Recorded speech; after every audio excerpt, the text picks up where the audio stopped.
Math 76, lesson 39, multiplying decimal numbers. So we're going to be going over our multiplication algorithm and how it relates to multiplying decimal numbers. So first example, they tell us to multiply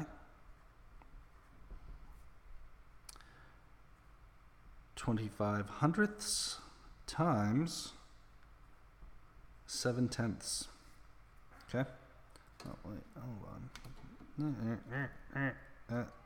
There we go. That's good distance.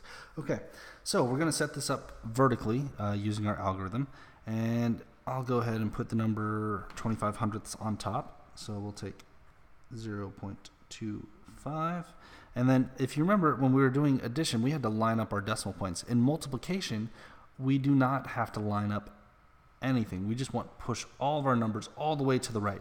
So this can get a little confusing because you got to remember your rule for multiplication and your rule for addition. So in multiplication, we're not concerned about the decimal points position. What we are concerned about is making sure everything's lined up on the right. So when we're multiplying, we just have to stack up our numbers. We're not worried about place value, okay? And I'll show you why at the end, okay? So what we're going to do is we're just going to multiply like normally, okay? So we'll take our 7 times 5, which will give us 35. We'll put the 5 there, and then we'll regroup the 3 over here. 7 times 2 will give me 14. 14 plus that 3 gives me 17. And then I can put the 1 over here. 7 times 1 is 0, so then I just bring that 1 down. So I've got 175. And then over here, 0 times all of these is just going to equal 0. So I can just put a 0 there. So I'll add. And then I've got 175, right? Now, my answer is not going to be 175. So once I've got my answer, now I have to worry about the decimal points. So you go ahead and do your algorithm like normal. You find your answer. Once you find your answer, now we have to count decimal places. So what we do is we start from this right edge here, and we're going to count how many places we have. So on the bottom, I have 1 decimal place. And then on the top, I have 1, 2. I have 2 decimal places for a grand total of how many decimal places? 3.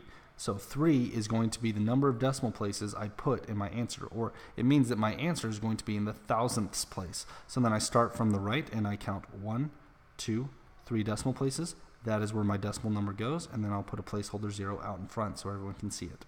So my final answer is going to be 0.175 or 175 thousandths.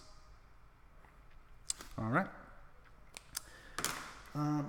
That's all there is for this lesson. We're just going to learn how to, that's all we had to learn. So let's go ahead and do a couple more practice problems for any of you who are still having trouble.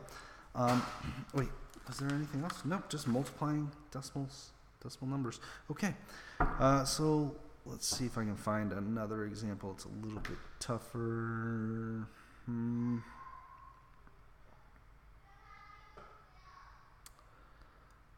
Oh, I know. We'll do a decimal and a whole number. So they tell us to multiply 0.15 times the number 3. So I'm just going to go ahead and set this up like a multiplication problem, making sure everything is pushed all the way to the right. So I have 3 times 15 hundredths. 3 times 5 is 15. I will carry that 1. 3 times 1 is 3, plus the 1 is 4. 3 times 0 is 0, and I don't have a second column to deal with. So now I'm going to go ahead and count my decimal places. Up here I have 1, 2, so that's 2. Down here I have none, so that's 0. 2 plus 0 is 2. So I go to my answer and I count 1, 2, and I get 0.45, which is correctly read as 45 hundredths. So my final answer is going to be 45 hundredths.